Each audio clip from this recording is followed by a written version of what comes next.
Welcome back, everyone. It's now time to test your new skills with a quick assessment. In this lecture, we're going to go an overview of the assessment notebook on image processing, and in the next lecture, we'll go over the solutions notebook.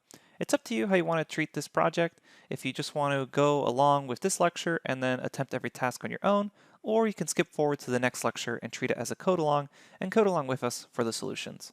Let's head to the notebook and see what your tasks are for this assessment. All right, if you open your image processing assessment notebook, it should look something like this. Don't worry, we're not going over the solutions yet.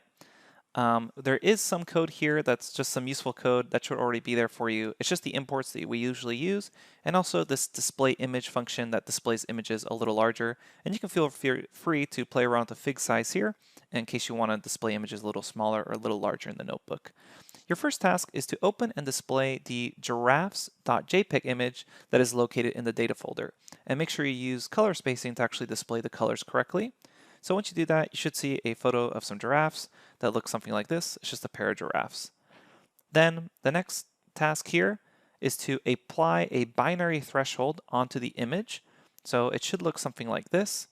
It's up to you what you can choose for the threshold, but I would recommend choosing the middle point value for your threshold, just like we did in the lecture. Again, it's just a normal binary threshold.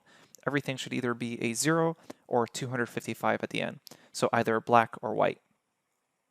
Let's scroll down to the next task. So after that task, what we want you to do is open up giraffes.jpg file again from the data folder. However, this time convert its color space to HSV and then display the image. Again, it won't make a lot of sense the way the image looks after you convert it to hue saturation value. So you should get some sort of funky giraffes in this like purplish space. Okay, so once you've done that, we have another task for you.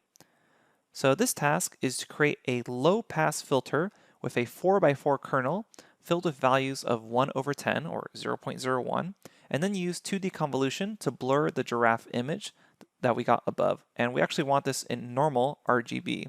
So essentially just use a low pass filter, 4x4 kernel convolution with values of 1/10 in order to blur the giraffe image. So your kernel should look something like this. We already have the right here, this 4x4 of 0.1s. And when you blur it, what should eventually happen is you get something that looks like this.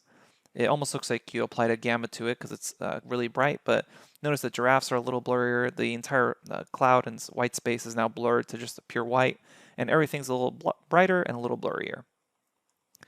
Once you've done that, you have another task, and that's to create a horizontal Sobel filter box. So that's just going to be Sobel X, and you're going to apply that filter along with a kernel size of 5 to a grayscale version of the giraffe's image, and then display the resulting gradient filtered version of the image. Very similar to what we did in that lecture on gradients. So if we scroll down here, eventually you should get a result that looks something like this, showing the edges of the giraffe and maybe a little bit of the backgrounds, maybe those two zebras there, but notice the sky now is basically completely edgeless.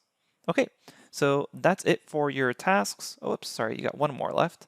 Your last task, excuse me, is to plot the color histograms for red, blue, and green channels for the giraffe image. And pay very close attention to the ordering of the channels. Here is the correct histogram. Keep in mind, if you were to read in the image fresh, the red and blue channels may be switched if you read it in with OpenCV. So just keep that in mind what the actual order for red, blue, and green is. Okay, so best of luck, and we'll see you at the next lecture where we actually go over the solutions.